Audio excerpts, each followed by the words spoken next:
Imaginen por un momento estar de pie a más de 4.000 metros sobre el nivel del mar.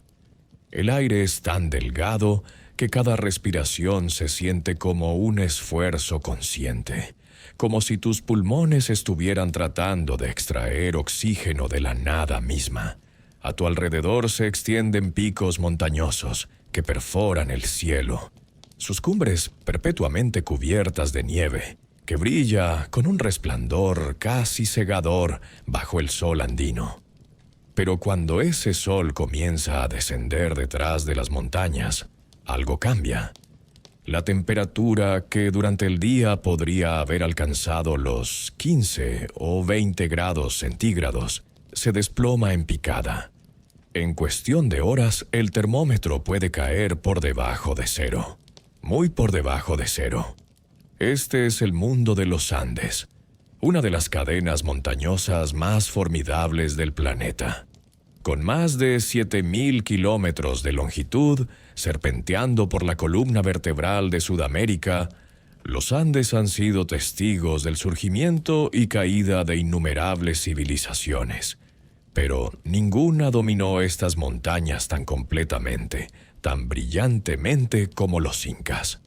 Y aquí está lo verdaderamente asombroso.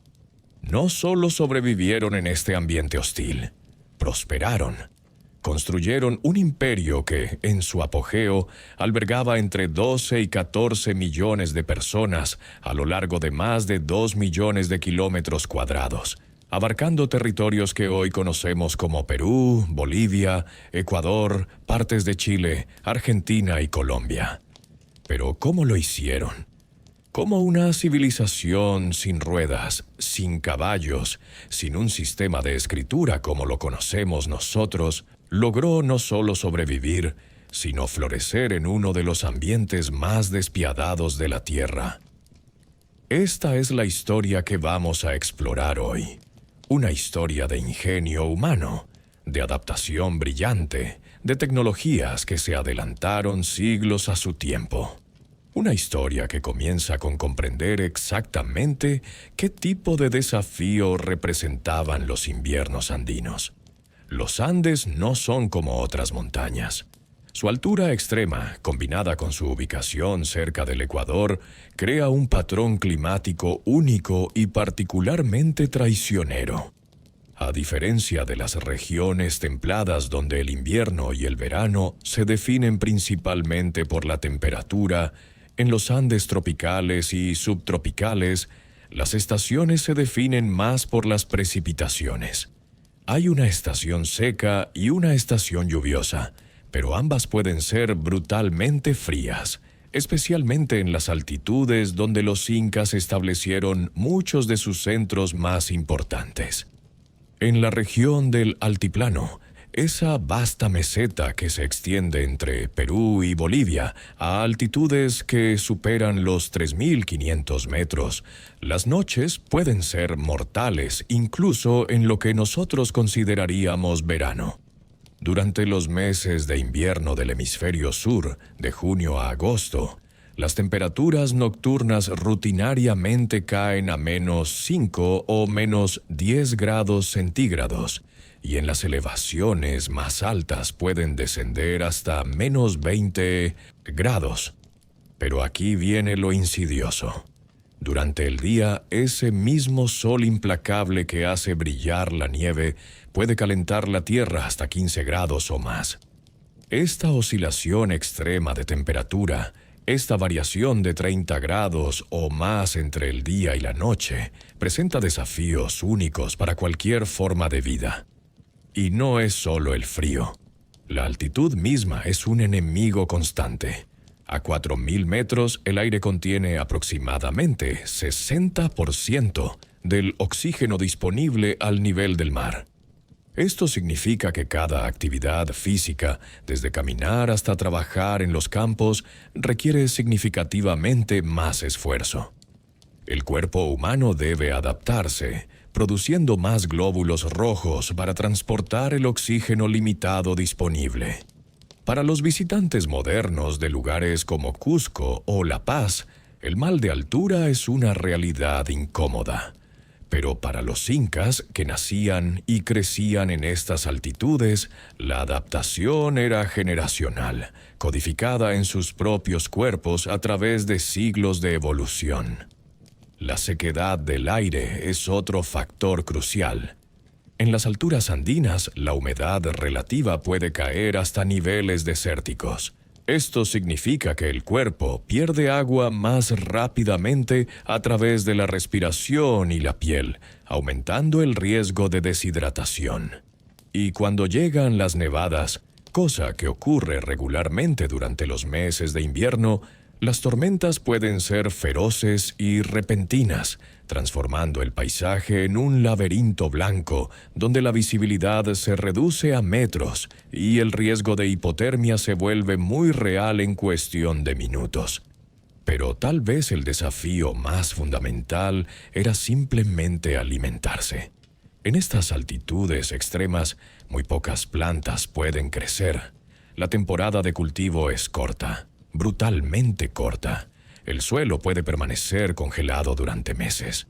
Y cuando finalmente llega el momento de plantar, siempre existe el riesgo de una helada inesperada que puede destruir una cosecha completa de la noche a la mañana. Para una civilización que dependía fundamentalmente de la agricultura, como todas las civilizaciones premodernas, esto presentaba un problema existencial. Los incas no solo tuvieron que resolver cómo mantenerse calientes, tuvieron que resolver cómo almacenar suficiente comida para sobrevivir meses en los que el cultivo era imposible. Tuvieron que construir refugios que pudieran resistir tanto las heladas nocturnas como los terremotos que sacuden regularmente los Andes. Tuvieron que desarrollar sistemas sociales que aseguraran que incluso las comunidades más remotas y vulnerables pudieran acceder a los recursos necesarios para sobrevivir. Y tuvieron que hacer todo esto sin muchas de las tecnologías que otras civilizaciones antiguas daban por sentadas. Entonces, cuando hablamos de cómo los incas sobrevivieron los inviernos brutales de los Andes, no estamos hablando solo de ponerse un abrigo grueso y esperar a que pase la temporada fría. Estamos hablando de un sistema integral de adaptación que abarcaba cada aspecto de su vida, desde lo que vestían hasta lo que comían, desde cómo construían sus casas hasta cómo organizaban su sociedad. Es una historia de innovación en todos los frentes, de soluciones brillantes a problemas que habrían derrotado a civilizaciones menos ingeniosas. Y aquí está lo fascinante. Muchas de estas soluciones eran tan efectivas que sus ecos persisten hasta el día de hoy. Las comunidades quechuas y aymaras que habitan los Andes modernos todavía utilizan técnicas desarrolladas por los incas hace más de 500 años. Y en algunos casos, la ciencia moderna está redescubriendo la sabiduría de estos métodos antiguos, encontrando en ellos lecciones valiosas para nuestro propio tiempo. Pero vamos a comenzar con lo más básico, con la primera línea de defensa contra el frío mortal de las noches andinas, la ropa. La vestimenta era literalmente la diferencia entre la vida y la muerte en los Andes. Y los incas no solo desarrollaron ropa funcional, desarrollaron lo que podríamos llamar tecnología textil de vanguardia. En el corazón de esta tecnología estaban dos animales extraordinarios que los pueblos andinos habían domesticado miles de años antes del surgimiento del imperio inca, la llama y la alpaca. Ahora, cuando pensamos en lana, muchos de nosotros pensamos en las ovejas, en ese tejido grueso y un poco áspero que conocemos de los suéteres tradicionales. Pero la fibra de alpaca es algo completamente diferente. Es más suave que la cachemira, más cálida que la lana de oveja, y tiene propiedades que la hacen casi perfectamente adaptada para el clima andino extremo. Déjenme explicar por qué esta fibra es tan especial. La alpaca es un camélido sudamericano que evolucionó específicamente para la vida en altitudes extremas. Su fibra tiene una estructura única. Cada pelo es hueco, como un pequeño tubo microscópico. Esta estructura hueca crea bolsas de aire que atrapan el calor corporal, proporcionando un aislamiento excepcional sin añadir peso significativo. Pero aquí está la parte realmente inteligente. Estas mismas bolsas de aire también permiten que la fibra sea transpirable. En los Andes, donde las temperaturas pueden variar dramáticamente entre el día y la noche, necesitas ropa que te mantenga caliente cuando hace frío, pero que no te haga sudar cuando sale el sol. La fibra de alpaca hace exactamente eso. Y hay más. La fibra de alpaca es naturalmente resistente al agua. No es completamente impermeable, pero repele la humedad mucho mejor que la lana de oveja. Esto es crucial en un ambiente donde las nevadas y las lluvias frías son comunes. Cuando tu ropa se moja en temperaturas bajo cero, el riesgo de hipotermia se dispara. Pero la ropa de alpaca mantiene su capacidad de aislamiento incluso cuando está húmeda, una propiedad que podría salvar vidas. Los incas conocían estas propiedades íntimamente y habían desarrollado toda una jerarquía de calidades de fibra. En la cima estaba la fibra de vicuña, un pariente salvaje de la alpaca que produce la fibra más fina del mundo, con un diámetro promedio de solo 12 a 13 micrones. Para poner esto en perspectiva, un cabello humano tiene aproximadamente 70 micrones de diámetro. Esta fibra ultrafina era tan valiosa que estaba reservada exclusivamente para la realeza inca.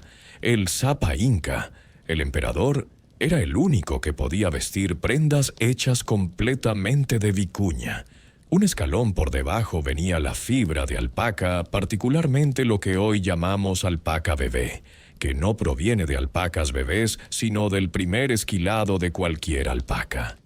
Esta fibra, con un diámetro de menos de 20 micrones, era usada por la nobleza y los oficiales de alto rango. Era increíblemente suave, cálida y duradera, perfecta para prendas que serían usadas día tras día en las condiciones más duras. Para la población general, había fibra de llama y alpaca de calidades variadas. Incluso estas fibras más ásperas eran superiores a muchas lanas de oveja, proporcionando excelente aislamiento y durabilidad. Y los incas habían perfeccionado el arte de procesar estas fibras, lavándolas, cardándolas, hilándolas y tejiéndolas en telas que eran famosas en todo su imperio. Pero la verdadera genialidad estaba en cómo usaban estas fibras. Los incas no solo hacían ropa gruesa y voluminosa, habían desarrollado técnicas de tejido sofisticadas que creaban telas con diferentes propiedades para diferentes propósitos. Había dos tipos principales de tela en la sociedad inca, cada una con sus características únicas. El primero era el ahuasca, una tela más áspera y suelta, hecha principalmente de lana de llama. Esta era la tela del trabajo diario, usada para hacer ropa para agricultores, artesanos y gente común. Su tejido más abierto significaba que era más fácil y rápida de producir, y aunque era menos refinada que las telas de la élite, seguía siendo extraordinariamente efectiva para mantener el calor.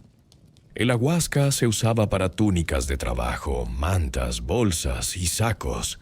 Era la columna vertebral textil del imperio, la tela que vestía a millones. Luego estaba el compi, la tela de élite del imperio inca. El compi era una maravilla de la artesanía textil, tejido tan finamente que algunas muestras que han sobrevivido hasta nuestros días tienen más de 300 hilos por pulgada. Para poner esto en contexto, Las sábanas modernas de alta calidad típicamente tienen entre 200 y 300 hilos por pulgada. Los tejedores incas estaban logrando esta densidad con herramientas manuales simples hace más de 500 años. El compi era hecho de la fibra más fina de alpaca o vicuña, y su producción estaba a cargo de artesanos especializados llamados compi camayok, maestros tejedores que dedicaban años a perfeccionar su arte. Estas telas eran tan valiosas que servían como una forma de moneda en el imperio. Los nobles recibían compi como regalo del Sapa Inca. Los soldados distinguidos eran recompensados con túnicas de compi, y cuando los incas conquistaban un nuevo territorio, presentaban compi al líder derrotado como parte del proceso de incorporación al imperio. Pero independientemente de si era ahuasca o compi, todas las prendas incas compartían ciertas características de diseño que maximizaban su efectividad contra el frío. La prenda básica para los hombres era el unku, una especie de túnica sin mangas que llegaba hasta las rodillas.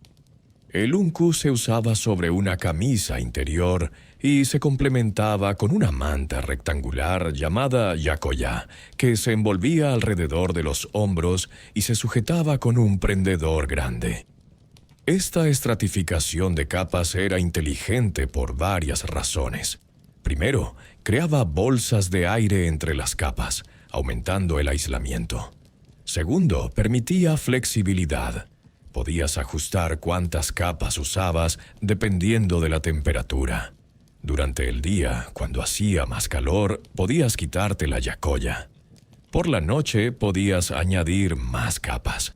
Y tercero, si una capa exterior se mojaba, las capas interiores seguían secas, manteniendo tu temperatura corporal. Las mujeres usaban una prenda llamada aksu, un vestido largo que iba desde los hombros hasta los tobillos, sostenido en su lugar por una faja tejida llamada chumpi. Sobre el aksu llevaban una manta llamada yikla, similar a la yacoya de los hombres, pero a menudo más elaboradamente decorada.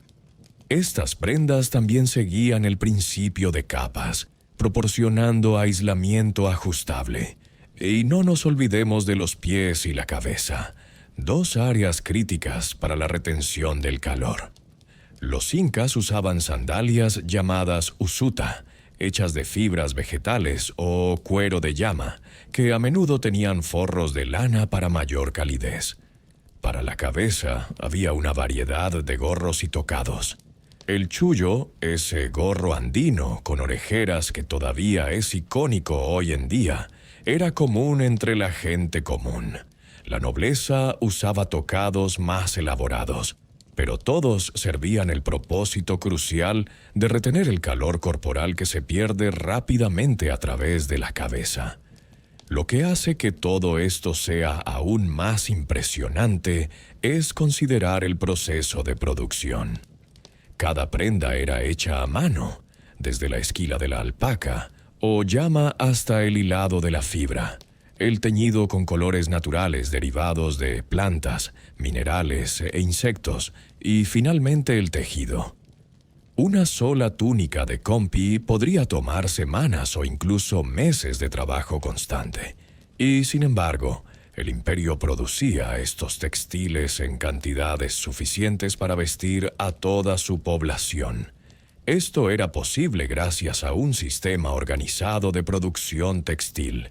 El Estado inca mantenía rebaños enormes de alpacas y llamas, y cada comunidad tenía la obligación de producir cierta cantidad de textiles como parte de su tributo al imperio. Había talleres especializados donde trabajaban las sakyas, mujeres seleccionadas, conocidas como las escogidas, que dedicaban sus vidas a tejer las telas más finas para el Estado y los templos. Los textiles incas no eran solo funcionales, eran también expresiones de identidad y estatus. Los patrones y colores de una prenda podían indicar de qué región venía una persona, qué rango tenía en la sociedad, e incluso qué ocupación desempeñaba.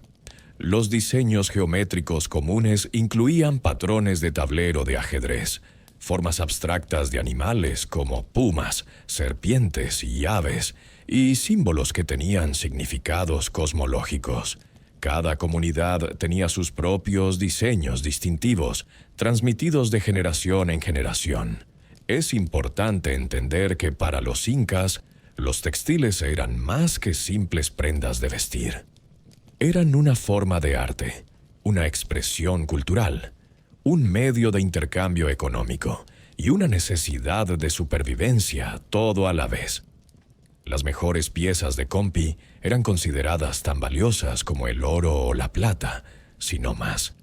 De hecho, los cronistas españoles que llegaron con la conquista quedaron asombrados al descubrir que los incas valoraban sus textiles finos tanto o más que sus metales preciosos. Y había una razón práctica para este valor. En un ambiente donde las temperaturas mortales son una realidad constante, donde una noche sin protección adecuada podría matarte, la ropa de calidad literalmente significa la diferencia entre la vida y la muerte.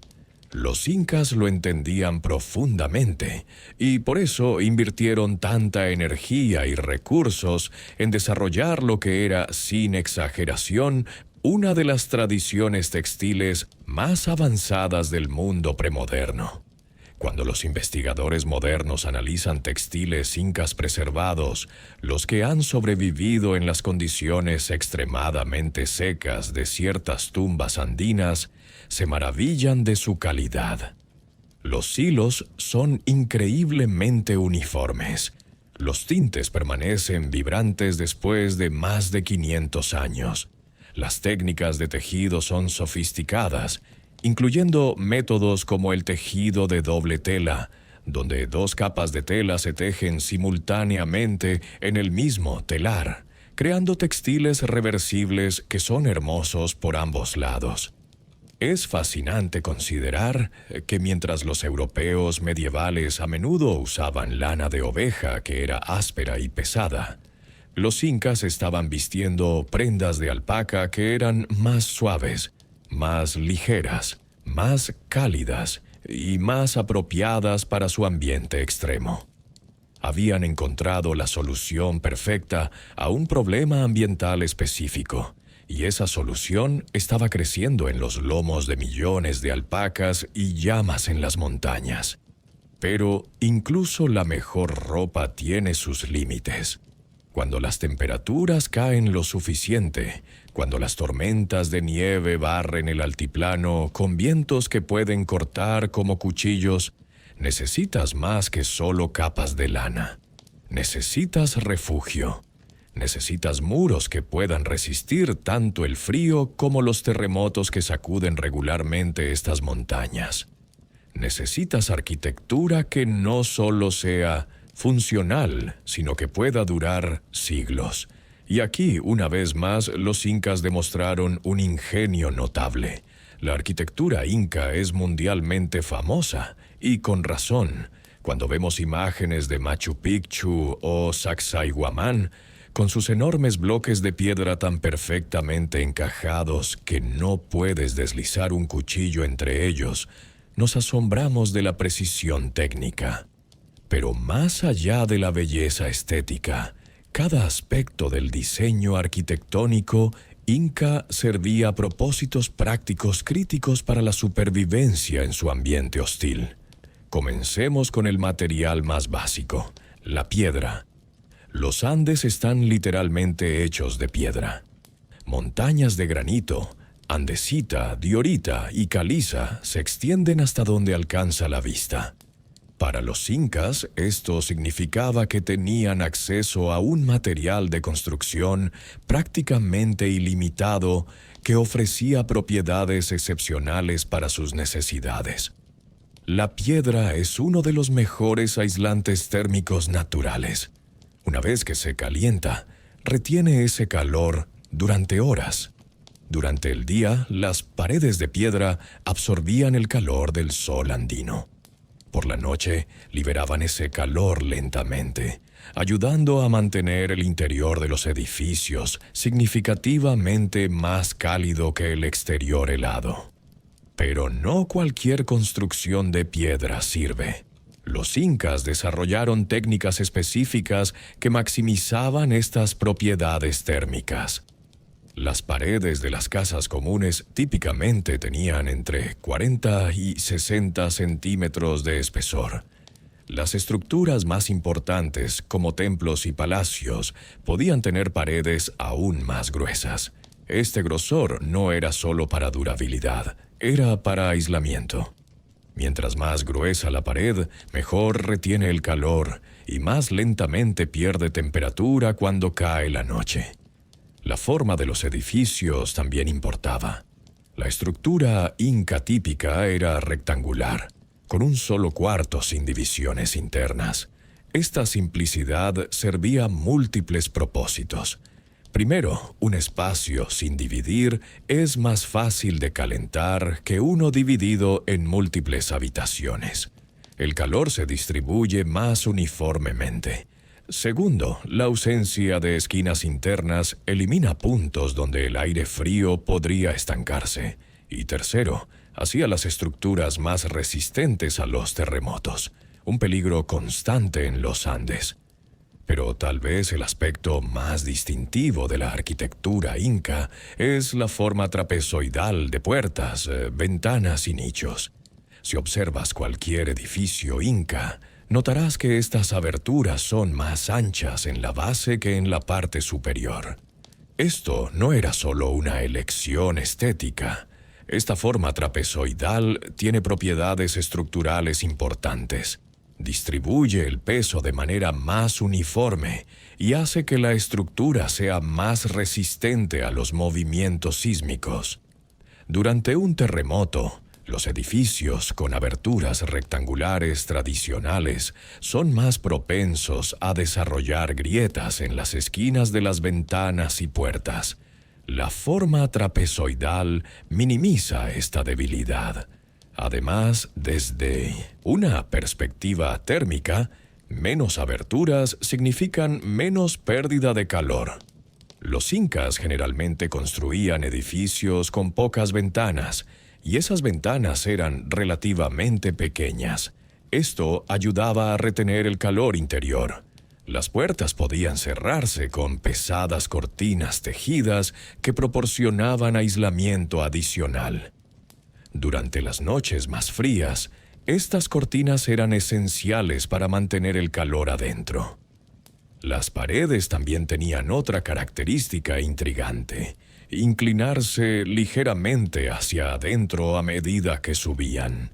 Este ligero ángulo, generalmente alrededor de 5 grados, no solo hacía las estructuras más estables, sino que también creaba una ilusión óptica que las hacía parecer más altas y más imponentes de lo que realmente eran. Pero más importante, desde una perspectiva práctica, ayudaba a dirigir la lluvia y la nieve lejos de la base del edificio, reduciendo la erosión y la infiltración de humedad. Ahora, los muros de piedra, por impresionantes que sean, son solo la mitad de la ecuación. El techo es igualmente crucial, especialmente en un lugar donde las nevadas son comunes. Los incas usaban techos de paja hechos de ichú, un pasto resistente de alta altitud que crece abundantemente en los Andes, por encima de los 3.500 metros. El ichú tiene propiedades notables. Es naturalmente resistente al agua, flexible y proporciona un excelente aislamiento térmico. Los techos de ichú eran empinados, típicamente con una pendiente de entre 45 y 60 grados. Esta inclinación pronunciada servía a varios propósitos. Primero, permitía que la nieve y la lluvia se deslizaran rápidamente, evitando que se acumulara peso que pudiera colapsar la estructura. Segundo, El ángulo pronunciado significaba que había un espacio de aire sustancial entre el techo y el techo del edificio, creando una capa adicional de aislamiento. Este espacio actuaba como un amortiguador térmico, reduciendo la transferencia de calor entre el interior cálido y el exterior frío. Los techos estaban sostenidos por vigas de madera que descansaban sobre las paredes de piedra. Estas vigas no estaban ancladas permanentemente a la mampostería, sino que descansaban en muescas cuidadosamente talladas en la parte superior de las paredes. Esta conexión flexible permitía que el techo se moviera ligeramente durante un terremoto sin colapsar, otro ejemplo del diseño antisísmico inteligente de los incas.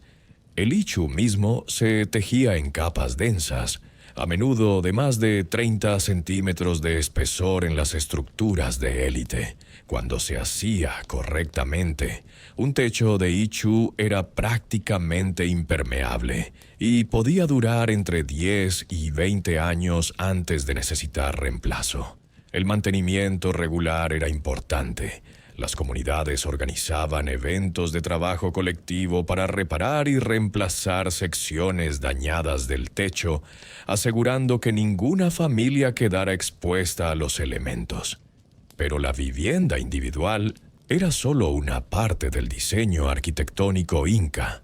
La unidad básica de organización residencial era el cancha, un recinto rectangular que contenía 3 o más edificios rectangulares dispuestos simétricamente alrededor de un patio central. Este diseño de patio tenía múltiples ventajas. El patio proporcionaba un espacio protegido donde las familias podían realizar tareas durante el día mientras estaban resguardadas del viento. El muro exterior del cancha ofrecía protección adicional contra los elementos, y la disposición de múltiples edificios alrededor de un espacio compartido facilitaba la cooperación entre familias extendidas, algo crucial en un ambiente donde la supervivencia a menudo dependía del apoyo mutuo. Los ejemplos mejor conservados de cancha se pueden ver hoy en Ollantaytambo, un pueblo inca que todavía es habitado. Allí puedes caminar por las mismas calles que los incas caminaron hace más de 500 años, ver cómo las familias vivían en estos recintos comunales y apreciar cómo el diseño equilibraba privacidad con comunidad, protección con funcionalidad. En áreas más bajas o en regiones costeras donde la piedra era menos abundante, los incas usaban adobe, bloques de barro secado al sol mezclado con paja. Estos bloques, típicamente de 20 centímetros de ancho y 80 centímetros de largo, se colocaban sobre cimientos de piedra para protegerlos de la humedad del suelo. El adobe, aunque menos duradero que la piedra, tenía sus propias ventajas. Era más ligero, más fácil de trabajar y también proporcionaba buen aislamiento térmico. Las paredes de adobe eran generalmente más gruesas que las de piedra, a veces superando los 90 centímetros, compensando con volumen lo que perdían en densidad comparado con la piedra sólida. Lo que realmente distingue la arquitectura inca, sin embargo, no es solo cómo construyeron edificios individuales, sino cómo organizaron asentamientos enteros en relación con el paisaje. Los incas eran maestros en trabajar con la topografía en lugar de contra ella. En lugar de nivelar colinas para crear plataformas planas, como muchas otras civilizaciones antiguas, los incas construían en las laderas, integrando sus estructuras con la inclinación natural del terreno. Esto tenía múltiples beneficios. Las estructuras construidas en laderas tenían drenaje natural, esencial en regiones donde las lluvias torrenciales son comunes. El agua fluía naturalmente cuesta abajo, lejos de los edificios. Además, construir en diferentes niveles creaba microclimas. Los edificios más arriba en la ladera recibían más luz solar y eran más ventilados, ideales para ciertos propósitos. Los edificios más abajo estaban más protegidos del viento, mejor para viviendas residenciales durante los meses de invierno. Los incas también desarrollaron sistemas elaborados de drenaje y gestión del agua. Cada asentamiento importante tenía canales cuidadosamente diseñados que dirigían el agua de lluvia lejos de las estructuras. En Machu Picchu, por ejemplo, hay más de 130 drenajes construidos en la ciudad. Este énfasis en el drenaje no era solo para comodidad, era esencial para la integridad estructural de los edificios y para prevenir que el agua congelada agrietara los cimientos durante el invierno. Dentro de las viviendas, el calor adicional a menudo venía de hogares simples, áreas designadas donde se podía encender fuego para cocinar y calefacción. Estos hogares eran típicamente círculos de piedras en el piso, con sistemas de ventilación básicos para permitir que el humo escapara. La leña era un recurso precioso en las altitudes altas donde los árboles son escasos, así que se usaba con moderación. Más comúnmente, la gente quemaba estiércol seco de llama, que era abundante y ardía lentamente, proporcionando calor constante. Pero la verdadera genialidad de la supervivencia inca no estaba solo en cómo construían sus casas o qué vestían. Estaba en cómo organizaban toda su sociedad para enfrentar los desafíos del invierno andino. Y en el corazón de esta organización estaba algo que distinguía a los incas de casi cualquier otra civilización antigua: su sistema de almacenamiento y distribución de alimentos.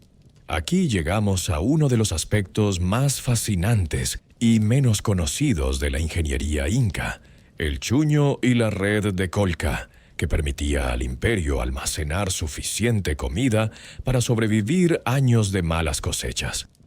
Esta era tecnología de punta para su tiempo, tan avanzada que la ciencia moderna apenas comenzó a inventar la liofilización en el siglo XX, sin saber que los pueblos andinos habían perfeccionado la técnica hace más de 1000 años.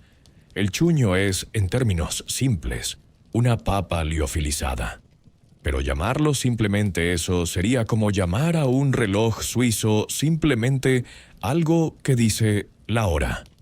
El proceso de hacer chuño es una obra maestra de ingeniería de alimentos que aprovecha ingeniosamente el clima extremo andino, convirtiendo lo que podría ser una maldición en una bendición. Todo comienza con la papa, ese tubérculo humilde que es originario de los Andes y que los incas cultivaban en más de 4000 variedades diferentes. Después de la cosecha de otoño, típicamente en abril o mayo, las comunidades seleccionaban papas para convertirlas en chuño. Generalmente usaban papas más pequeñas, más fáciles de procesar, aunque en realidad podían usar cualquier tamaño.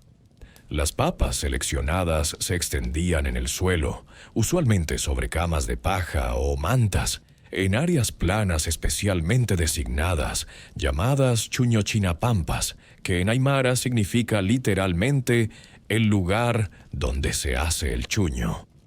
Esto típicamente ocurría durante los meses de junio y julio, cuando las temperaturas nocturnas caen más bajo en el año. Y aquí es donde comienza la magia del proceso. Durante la noche, las temperaturas en el altiplano descienden a menos 5 grados centígrados o más frío.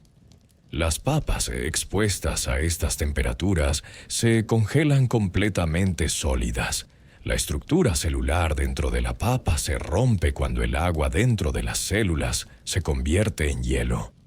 Por la mañana, cuando sale el sol, las temperaturas suben, a menudo superando los 15 grados centígrados. Las papas congeladas comienzan a descongelarse bajo el intenso sol andino. Este ciclo de congelación y descongelación es crucial. rompe las paredes celulares de la papa, haciendo que sea mucho más fácil eliminar el agua. Después de varias noches de este tratamiento, generalmente 3 o 4, las papas están listas para la siguiente etapa del proceso, el pisado. Aquí es donde la comunidad entera participaba. Hombres, mujeres y niños formaban filas y literalmente caminaban sobre las papas, pisándolas con sus pies descalzos o con sandalias. Este pisoteo no era aleatorio, era sistemático y exhaustivo. El objetivo era exprimir el agua que quedaba en las papas, eliminar las pieles y aplanar los tubérculos. Las familias hacían de esto un evento social, a menudo cantando canciones o charlando mientras trabajaban. Los perros domésticos también ayudaban, corriendo sobre las papas y añadiendo su peso al proceso. Después del pisado, las papas procesadas se dejaban al sol durante varios días más.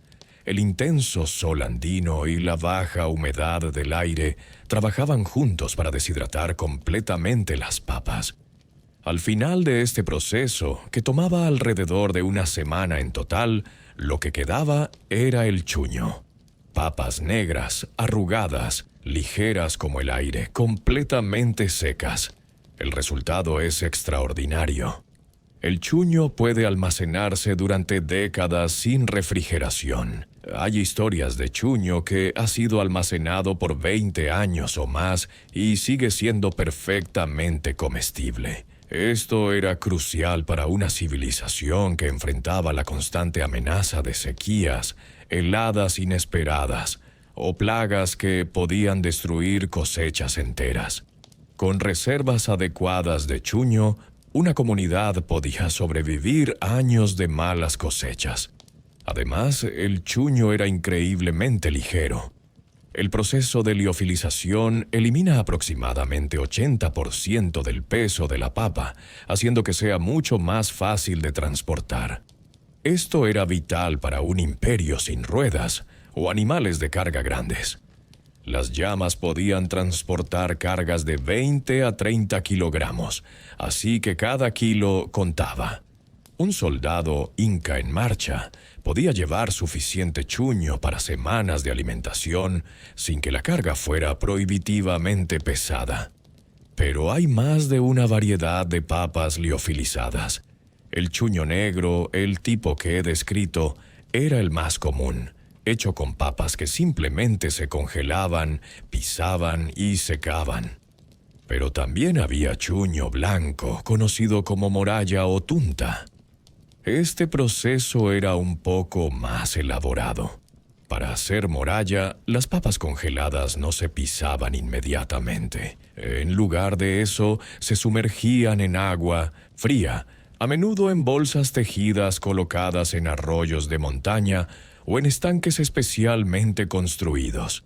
Este remojo, que podía durar una semana o más, servía para lavar las papas y eliminar ciertos compuestos amargos que algunas variedades de papa contienen. Después del remojo, las papas se pisaban y secaban como el chuño negro. El resultado era un producto más blanco, menos amargo y considerado de mayor calidad. La moralla era frecuentemente reservada para la nobleza y para ocasiones especiales. Ambos tipos de papas liofilizadas tenían usos culinarios. Podían rehidratarse hirviéndolas en agua o caldo, donde absorbían líquido y sabores. El chuño se usaba en sopas tradicionales como el chairo, un guiso espeso que también contenía carne, maíz y otras verduras. También podía molerse en harina y usarse para espesar salsas o hacer panes planos. La moralla a menudo se hervía y se servía con queso andino como un bocadillo frío llamado papa helada. Es importante entender que el chuño no era solo una curiosidad culinaria o un método de emergencia. Era absolutamente central para la economía inca. Los ejércitos incas marchaban con suministros de chuño. Los mensajeros que corrían por el vasto sistema de caminos del imperio llevaban chuño. Los trabajadores en proyectos estatales eran alimentados con chuño. Era el equivalente inca de las raciones militares modernas, la comida de astronauta del mundo antiguo. Pero producir chuño en cantidades suficientes para alimentar a un imperio de millones requería más que solo el conocimiento del proceso. Requería organización a escala masiva. Y aquí es donde entra el sistema de Colca, uno de los logros organizativos más impresionantes de los incas. Las Colca eran edificios de almacenamiento construidos en decenas de miles a lo largo del imperio. Piensen en ellas como los almacenes estratégicos de su tiempo. Eran construidas en grupos ordenados, generalmente en las laderas de colinas cerca de centros poblacionales importantes, grandes fincas y a lo largo del sistema de caminos incas. Su ubicación en laderas no era coincidencia. La elevación permitía que el viento soplara a través de los almacenes, manteniendo las temperaturas bajas y el aire circulando, crucial para preservar alimentos perecederos. Cada colca era un edificio de una sola habitación, hecho de piedra o adobe, con forma circular o rectangular. Las colcas circulares típicamente se usaban para almacenar maíz, mientras que las rectangulares eran para tubérculos como papas y chuño. Los edificios tenían características de diseño específicas para maximizar la preservación de alimentos. Tenían sistemas de drenaje elaborados con canales alrededor de sus bases para dirigir el agua lejos. Los pisos eran de grava, permitiendo que cualquier humedad se filtrara en lugar de acumularse. Y, crucialmente, tenían ventilación tanto en el piso como en el techo, creando un flujo de aire constante que mantenía el interior fresco y seco. El cuidado en el diseño de las colca significaba que los alimentos ordinarios podían almacenarse por 1 o 2 años, mientras que productos tratados como el chuño y el charqui, carne seca, podían almacenarse por hasta 4 años, tal vez más. Los cronistas españoles que llegaron después de la conquista reportaron haber encontrado colca con alimentos que habían sido almacenados por 10 años o más, todavía en buen estado. La escala del sistema de colca era asombrosa. En Huánuco Pampa, un importante centro administrativo inca en el Perú central, los arqueólogos han identificado más de 2.000 colca. En Cusco, la capital imperial, había miles más. A lo largo de todo el sistema de caminos incas, que se extendía por más de 40.000 kilómetros, había colca en estaciones de descanso llamadas tambos, espaciadas aproximadamente a un día de marcha una de otra. Esto significaba que los ejércitos incas, mensajeros y oficiales del Estado podían viajar largas distancias sin tener que llevar grandes cantidades de comida. Simplemente se reabastecían en cada tambo.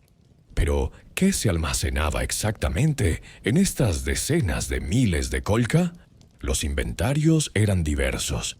En las tierras altas, entre el 50 y 80% del espacio de almacenamiento estaba dedicado a chuño y otros tubérculos secos.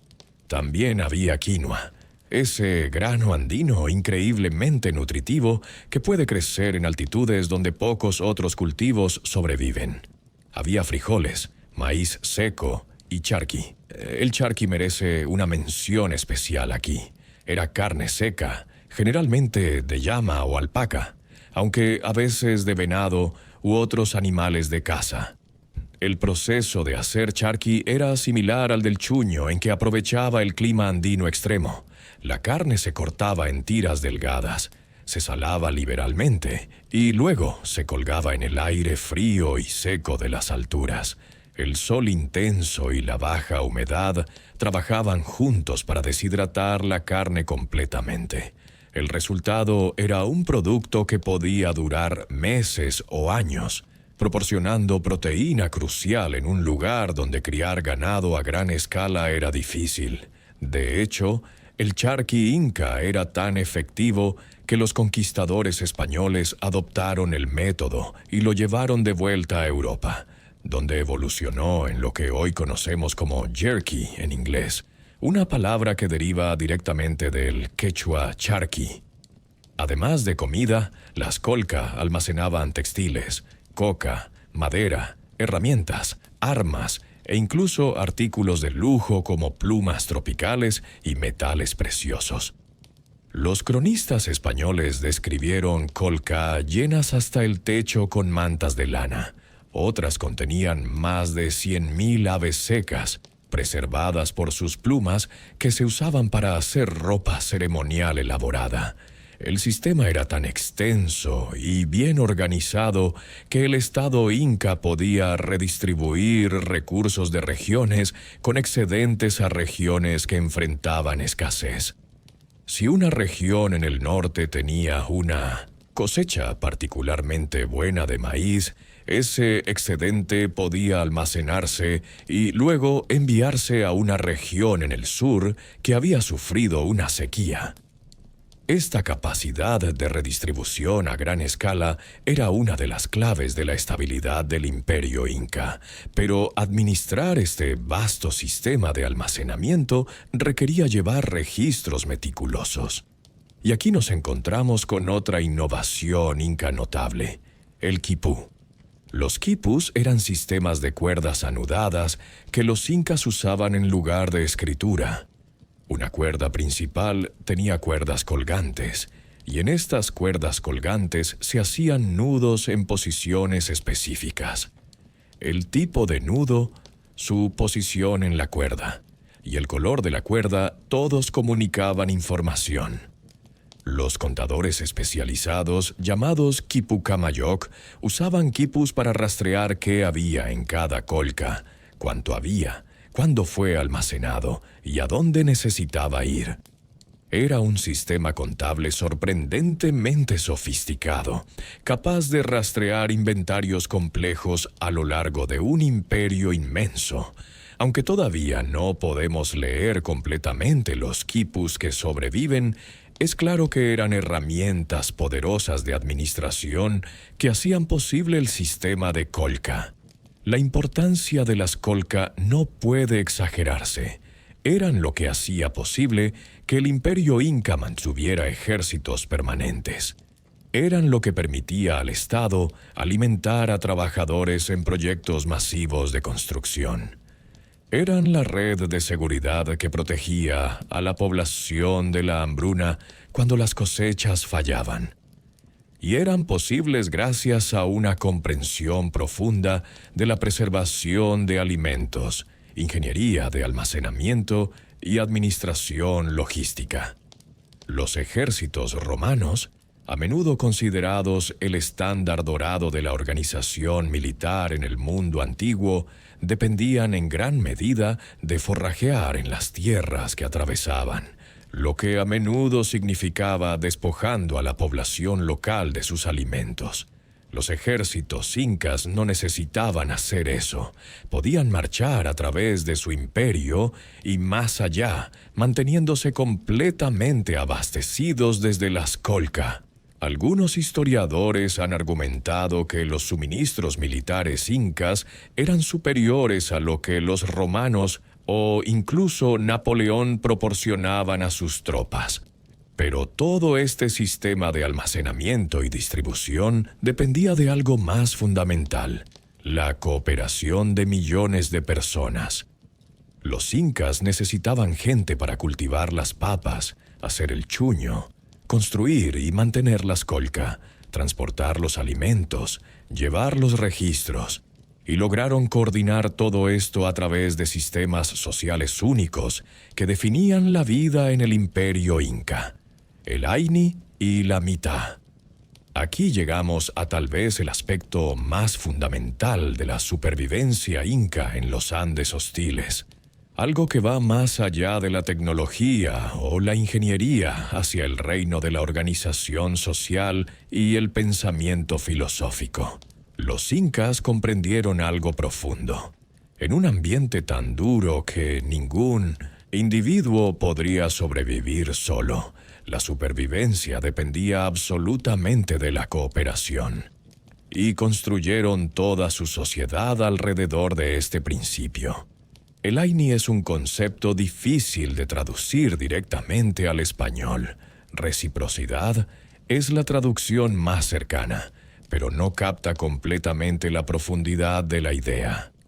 El Aini era más que solo la práctica de ayudarse mutuamente. Era una filosofía de vida, una forma de ver el mundo.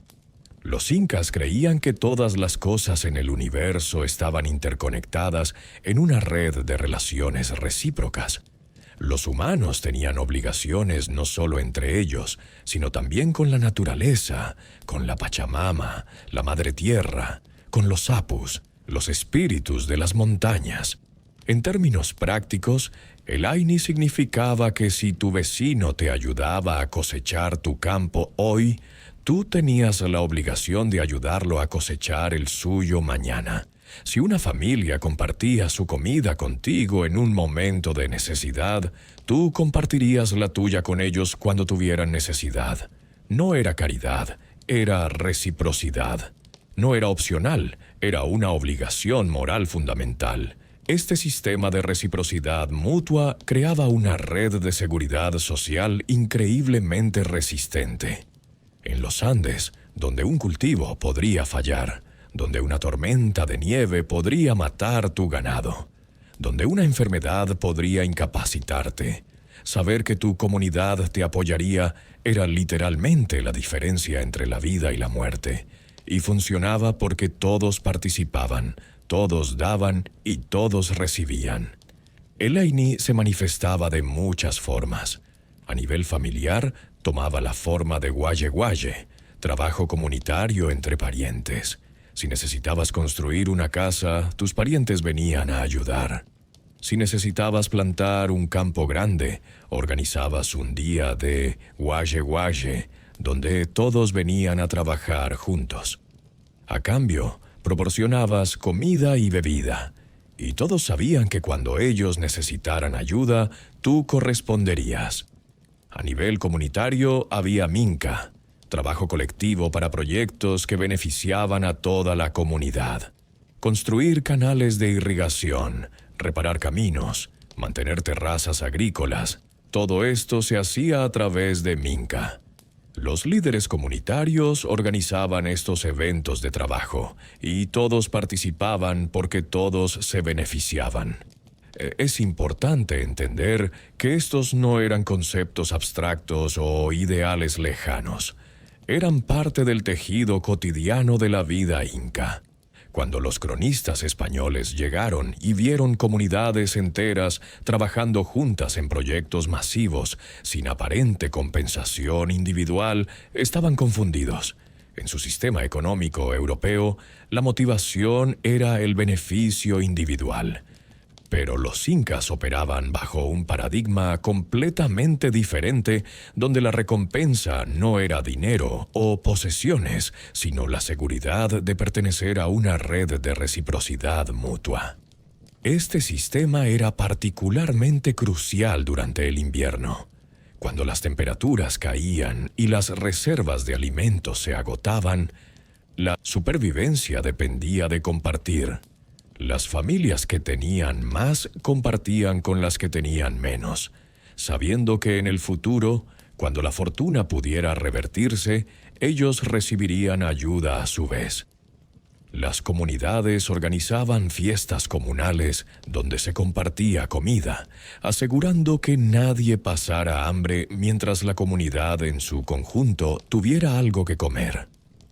Ahora, mientras el Aini operaba a nivel familiar y comunitario, el Estado Inca había institucionalizado el principio de reciprocidad en un sistema a escala imperial llamado mita. La mita era un impuesto laboral, una obligación de cada familia de proporcionar trabajadores para proyectos estatales. Pero a diferencia de muchos sistemas de trabajo forzado en otras civilizaciones, la Mita estaba arraigada en la filosofía del Aini. Sí, tenías que trabajar para el Estado, pero el Estado tenía la obligación recíproca de cuidar de ti. Así es como funcionaba.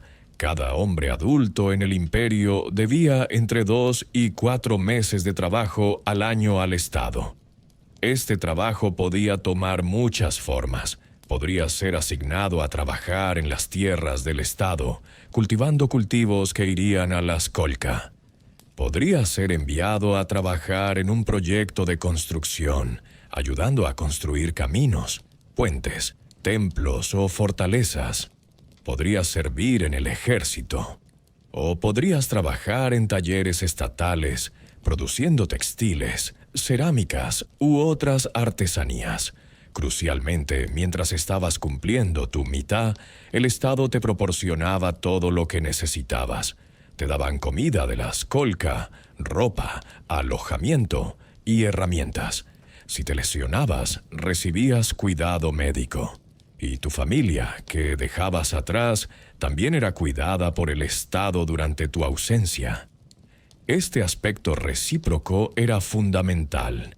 No estabas siendo explotado sin compensación. Estabas cumpliendo una obligación a cambio de que el Estado cumpliera sus obligaciones hacia ti.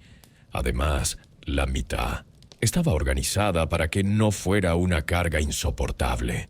Las asignaciones rotaban, así que no las mismas personas estaban trabajando todo el tiempo.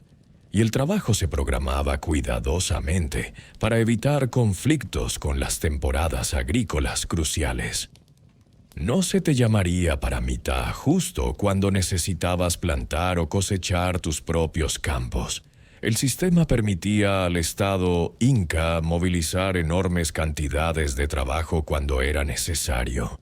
Cuando se construía Sacsayhuamán, la masiva fortaleza fuera de Cusco, se dice que 30,000 hombres trabajaron en ella al mismo tiempo.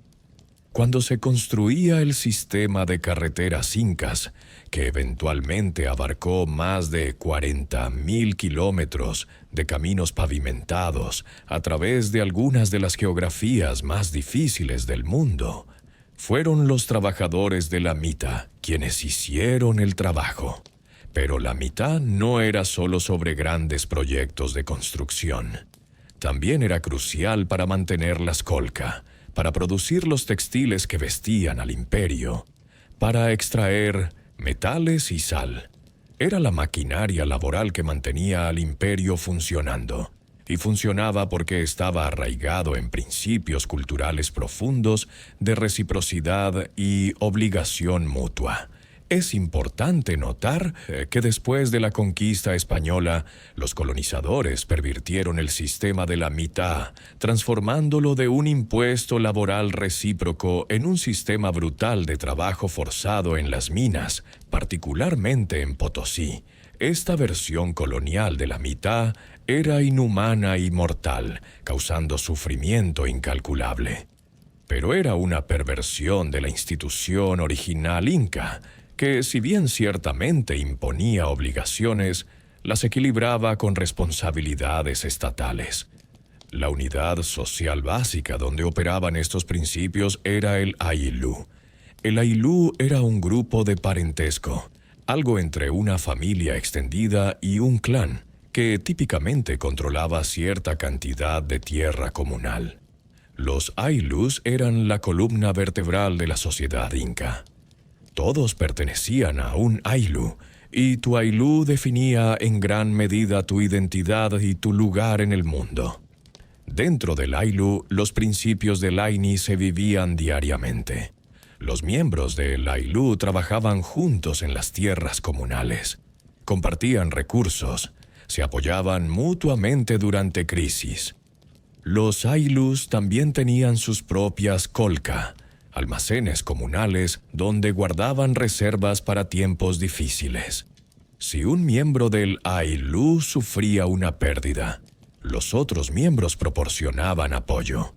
Esta red de seguridad comunal era esencial para la supervivencia en el implacable ambiente andino. Los Ailus no eran perfectamente igualitarios. Había jerarquías dentro de ellos.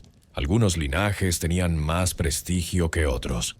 Algunos individuos, por su edad, habilidad o conexiones, tenían más influencia.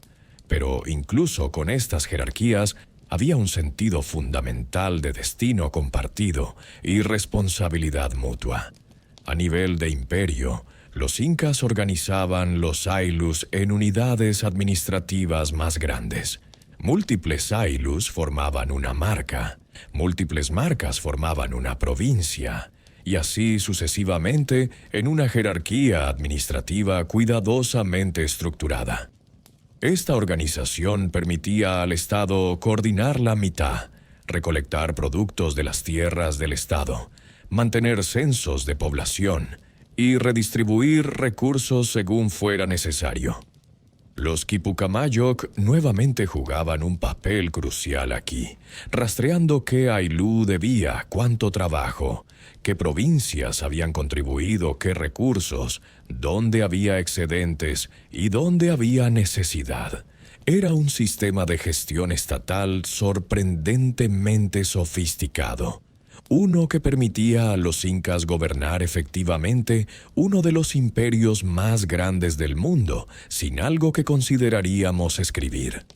Todo esto nos lleva de vuelta a la pregunta central: ¿cómo sobrevivían los incas los inviernos brutales de los Andes? Y la respuesta, como hemos visto, es multifacética.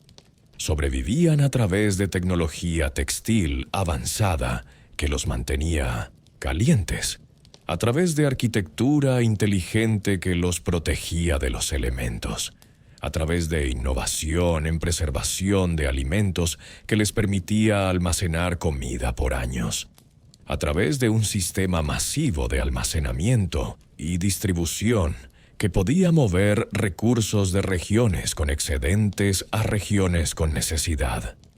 Pero fundamentalmente, sobrevivían a través de cooperación, a través de sistemas sociales que aseguraban que nadie fuera abandonado, que los fuertes ayudaran a los débiles, que la comunidad cuidara de sus miembros. Los incas entendieron que en un ambiente tan hostil, la supervivencia individual era imposible. Solo a través de esfuerzo colectivo, obligación mutua y reciprocidad constante, podía la civilización no solo sobrevivir, sino prosperar. Y no solo sobrevivieron, construyeron uno de los imperios más grandes, más organizados y más impresionantes del mundo antiguo. Desarrollaron tecnologías que en algunos casos no fueron igualadas por siglos. Crearon obras de arte textil y arquitectónico que todavía nos asombran hoy. Y dejaron un legado de conocimiento ecológico y organización social que continúa influenciando a las comunidades andinas hasta este día. Pero hay otra dimensión de la supervivencia inca que merece atención: su profundo conocimiento agrícola. Porque no importaba cuán buena fuera tu ropa, cuán sólidas fueran tus casas o cuán bien organizados estuvieran tus sistemas sociales. Si no podías producir suficiente comida para empezar, nada de eso importaba. Y aquí, nuevamente, los incas demostraron una habilidad notable para trabajar con su ambiente en lugar de contra él. La agricultura en los Andes es un desafío formidable. Las laderas son empinadas, propensas a la erosión. El suelo es a menudo delgado y rocoso. Las heladas pueden llegar en cualquier momento, incluso durante la temporada de crecimiento. La lluvia es impredecible, demasiado en algunos lugares, muy poca en otros. Y luego está la altitud misma, que limita severamente qué cultivos pueden crecer. La respuesta inca a estos desafíos era la terraza. Las terrazas agrícolas incas o andenes transformaban laderas montañosas imposibles en campos productivos. Pero estas no eran simples plataformas. eran obras maestras de ingeniería agrícola, diseñadas con un cuidado meticuloso. Cada terraza comenzaba con un muro de contención de piedra, cuidadosamente construido para ser tanto fuerte como permeable. Detrás de este muro, los incas colocaban capas de materiales cuidadosamente seleccionados.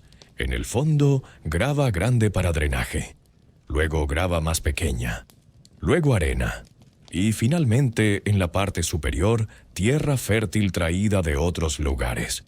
Este sistema de capas creaba un drenaje perfecto, asegurando que el agua de lluvia no se acumulara y causara erosión, pero que tampoco corriera tan rápido que se llevara la tierra fértil.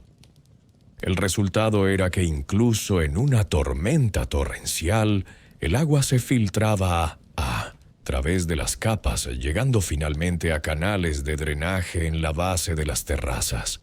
Las raíces de las plantas podían acceder al agua que necesitaban sin ahogarse. La erosión, ese destructor constante de tierras agrícolas en pendiente, era esencialmente eliminada. Pero había más. Las terrazas creaban microclimas. Una terraza en la parte baja de una ladera, protegida del viento y recibiendo calor reflejado de las terrazas debajo, podría ser varios grados más cálida que una en la parte alta. Los incas aprovechaban esto plantando cultivos diferentes en diferentes altitudes. En las terrazas más bajas y cálidas podían cultivar maíz. Más arriba, papas. Aún más arriba, quinoa. En las altitudes más altas, donde pocos otros cultivos sobrevivían, cultivaban tubérculos andinos resistentes como la oca, la ulucu y la mashua. Esta estrategia de usar múltiples altitudes, lo que los científicos modernos llaman zonificación vertical, era increíblemente efectiva. Maximizaba el uso de la tierra disponible y, crucialmente, diversificaba el riesgo. Si una helada mataba el maíz en las terrazas bajas, las papas más arriba podrían sobrevivir. Si una sequía afectaba las terrazas altas, las más bajas aún podrían producir. Esta diversificación era una forma de seguro contra el clima impredecible andino. Los incas también practicaban una forma de predicción climática que los científicos modernos solo recientemente han comenzado a apreciar. Observaban las estrellas, particularmente el grupo de estrellas que conocemos como las Pléyades. Si las Pléyades aparecían brillantes y claras en el horizonte en junio, los agricultores incas sabían que sería una buena temporada de crecimiento. Si aparecían tenues o borrosas, anticipaban una temporada pobre y ajustaban sus estrategias en consecuencia, tal vez plantando menos o en ubicaciones diferentes. Los científicos modernos han estudiado esta técnica y encontrado que realmente funciona. Las Pléyades pueden aparecer borrosas cuando hay nubes altas sobre el Pacífico, y estas nubes altas están asociadas con patrones climáticos que predicen condiciones de cultivo pobres en los Andes. Los incas, a través de siglos de observación cuidadosa, habían identificado esta correlación y la usaban para informar sus decisiones agrícolas. Esta predicción climática no era solo curiosidad intelectual. Podía significar la diferencia entre una cosecha abundante y una hambruna. Si los signos indicaban una mala temporada, las comunidades plantaban menos, conservaban más de sus reservas, se preparaban para tiempos difíciles. Si los signos eran buenos, plantaban más agresivamente, sabiendo que el excedente podría almacenarse para futuros años malos. Los incas también habían domesticado una gama asombrosa de cultivos adaptados a diferentes condiciones andinas. Además de las más de 4.000 variedades de papa, cultivaban alrededor de 70 especies diferentes de plantas. Algunas de estas, como el maíz, el frijol y la calabaza, compartían con otras culturas americanas. pero muchas eran únicas de los Andes. La quinoa, ese superalimento moderno que los incas cultivaban hace miles de años. La kiwicha o amaranto, el tarwi o chocho, una legumbre alta en proteína, y docenas de tubérculos andinos que la mayoría del mundo todavía no conoce. Esta diversidad de cultivos no era accidental. Era una estrategia deliberada de gestión de riesgos. Diferentes cultivos tenían diferentes tolerancias al frío, la sequía, las plagas.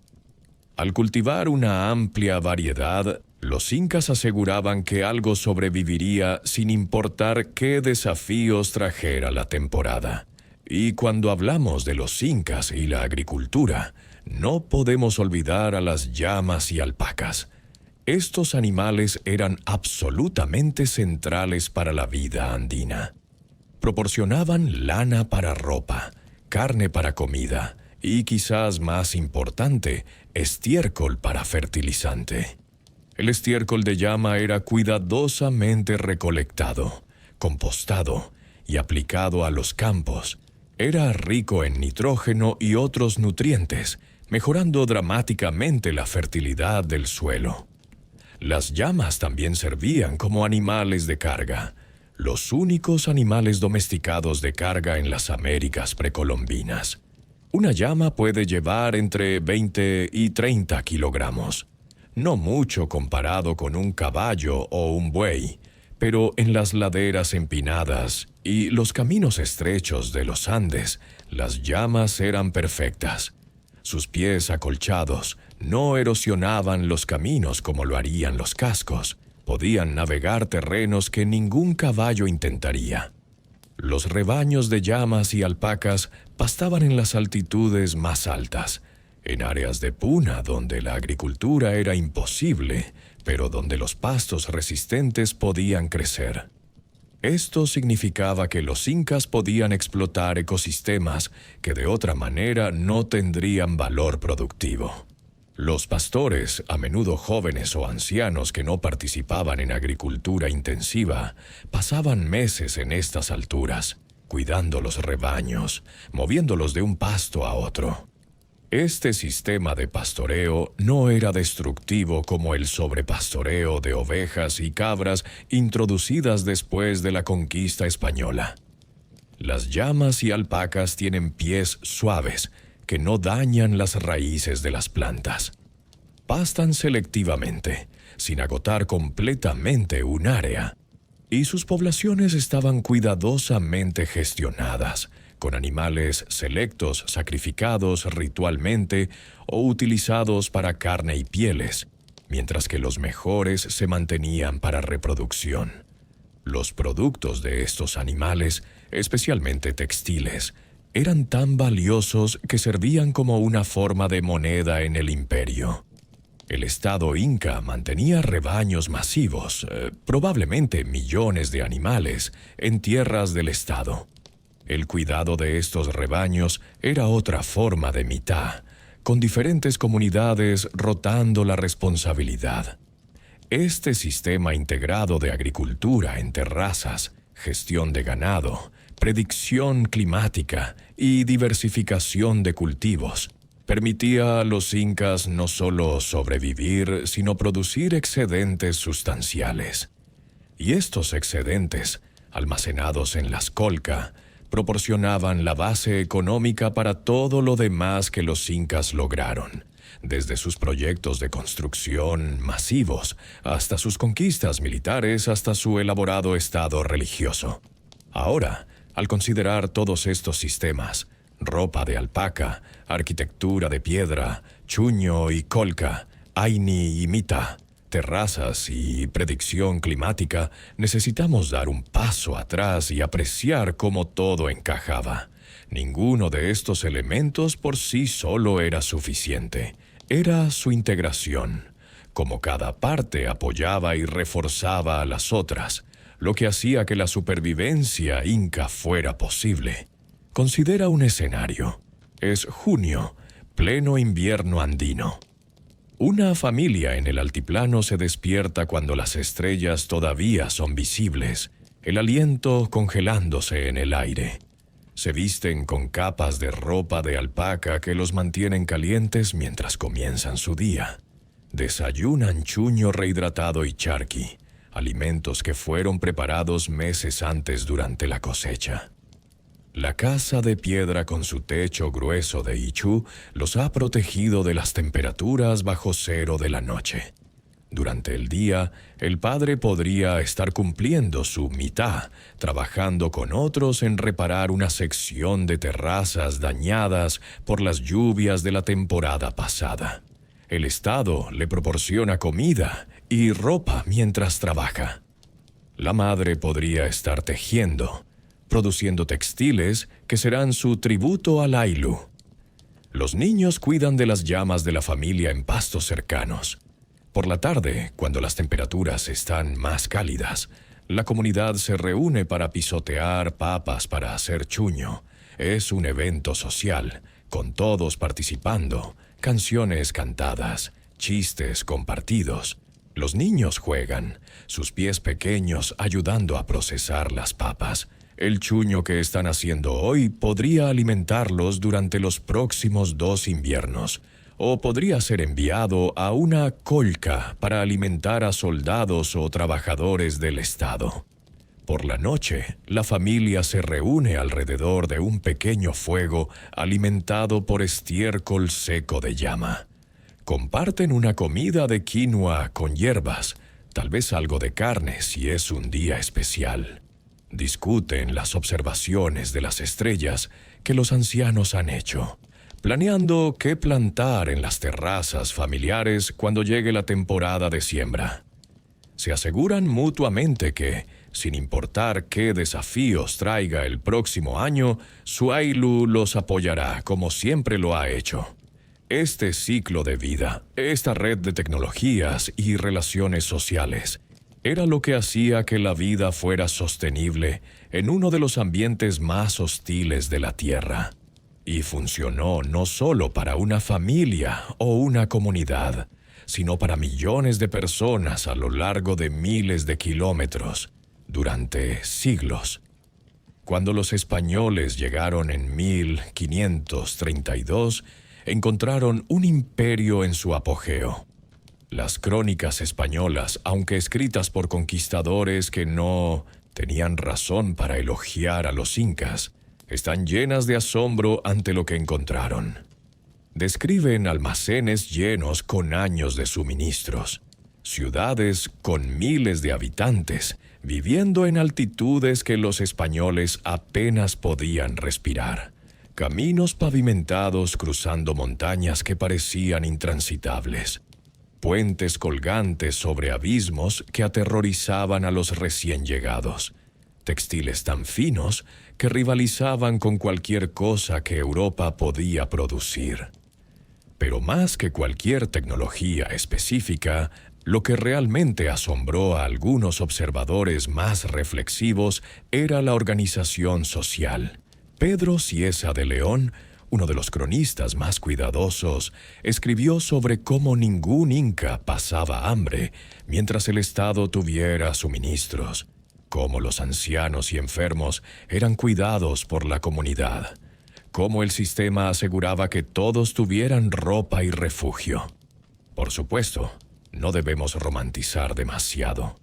El imperio inca no era un paraíso utópico. Era una sociedad jerárquica con desigualdades significativas. La nobleza vivía vidas de lujo relativo, mientras que los campesinos trabajaban duro. La expansión inca a menudo era violenta, con resistencia aplastada militarmente, y había sacrificios humanos, aunque en una escala mucho menor que los mexicas.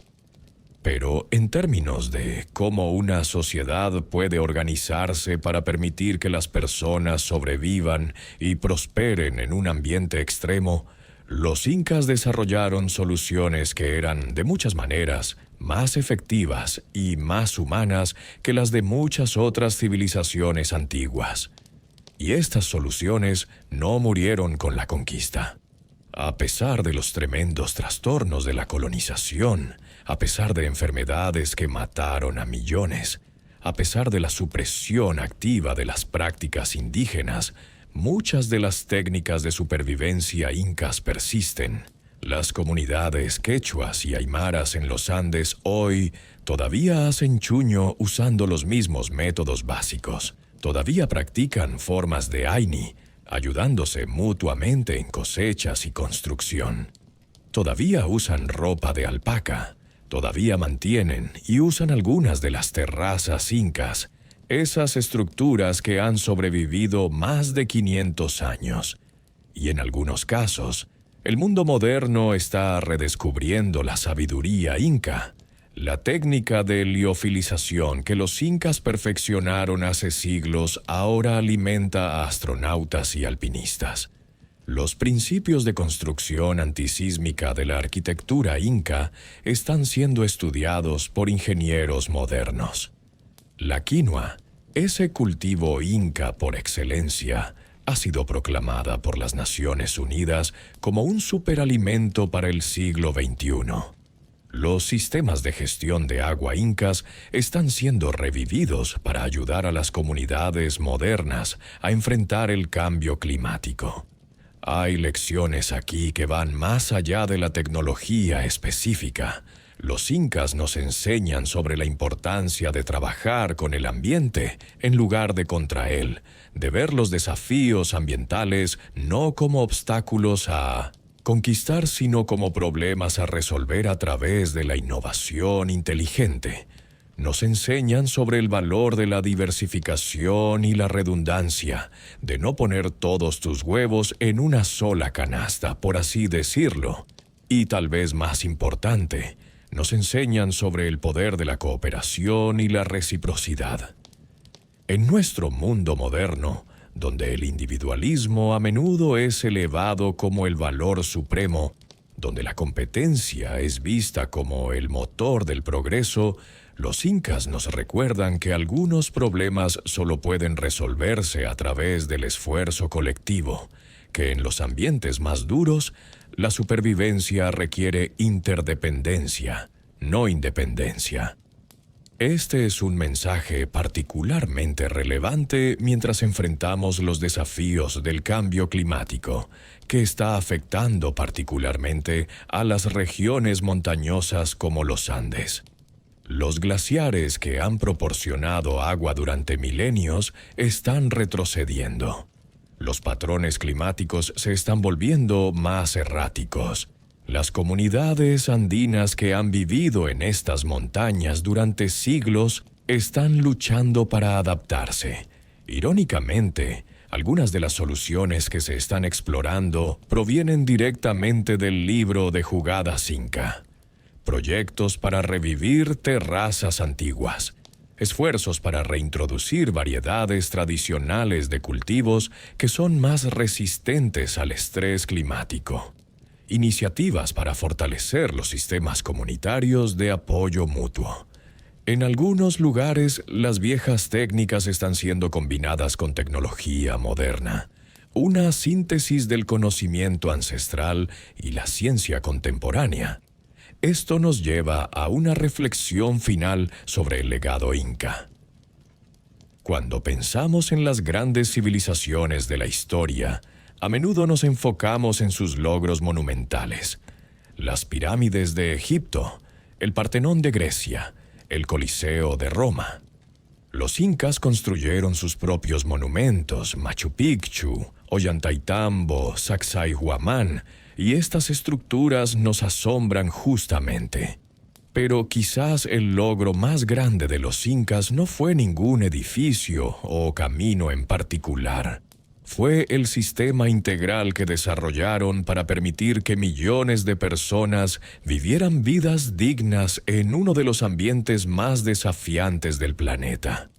Fue su habilidad para organizar una sociedad de tal manera que nadie quedara atrás, que incluso en los peores tiempos, la comunidad cuidaba de sus miembros. En 1532, cuando Francisco Pizarro y sus 168 españoles llegaron a las costas de lo que hoy es Perú, se enfrentaron a un imperio de millones. El imperio inca cayó no por superioridad tecnológica o numérica española, sino por una combinación de guerra civil interna, enfermedades europeas contra las cuales los americanos no tenían inmunidad, y alianzas oportunistas con grupos que habían sido conquistados por los incas. Pero aunque el imperio cayó, el conocimiento sobrevivió, en las manos de los tejedores que todavía crean textiles hermosos, en las memorias de los agricultores que todavía leen las estrellas, en las comunidades que todavía practican Aini, y cada vez más en los investigadores y activistas que buscan en el pasado lecciones para el futuro. Los incas sobrevivieron los inviernos brutales de los Andes a través de una combinación de innovación tecnológica, organización social brillante y una comprensión profunda de su ambiente. Desarrollaron soluciones que eran perfectamente adaptadas a su contexto específico y en el proceso crearon uno de los logros culturales más impresionantes de la humanidad. Su historia es un testimonio de la capacidad humana para adaptarse, innovar y prosperar incluso en las circunstancias más difíciles. Es un recordatorio de que con ingenio, cooperación y respeto por el mundo natural podemos enfrentar incluso los desafíos más desalentadores. Entonces, la próxima vez que uses un abrigo de alpaca, o comas quinoa, o veas una imagen de Machu Picchu, recuerda la historia completa detrás. Recuerda las familias pisoteando papas bajo el frío sol de invierno. Recuerda las comunidades trabajando juntas para construir terrazas que alimentarían a generaciones.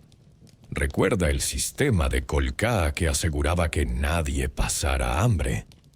Recuerda los principios de reciprocidad que ligaban a las personas en redes de obligación y apoyo mutuo. Los incas nos dejaron más que ruinas de piedra. Nos dejaron un modelo de cómo los seres humanos pueden vivir en armonía con ambientes desafiantes, cómo las sociedades pueden organizarse alrededor de principios de cooperación en lugar de competencia, cómo la innovación puede surgir de las limitaciones en lugar de a pesar de ellas. Y eso, más que cualquier templo o fortaleza, es su verdadero legado. Si te gustó este video y quieres aprender más sobre las fascinantes civilizaciones de nuestro pasado, no olvides darle like y suscribirte al canal de Noches del Pasado. Cada semana exploramos las historias, las tecnologías y las personas que formaron nuestro mundo. Y si tienes ideas para futuros videos o preguntas sobre lo que vimos hoy, déjalas en los comentarios.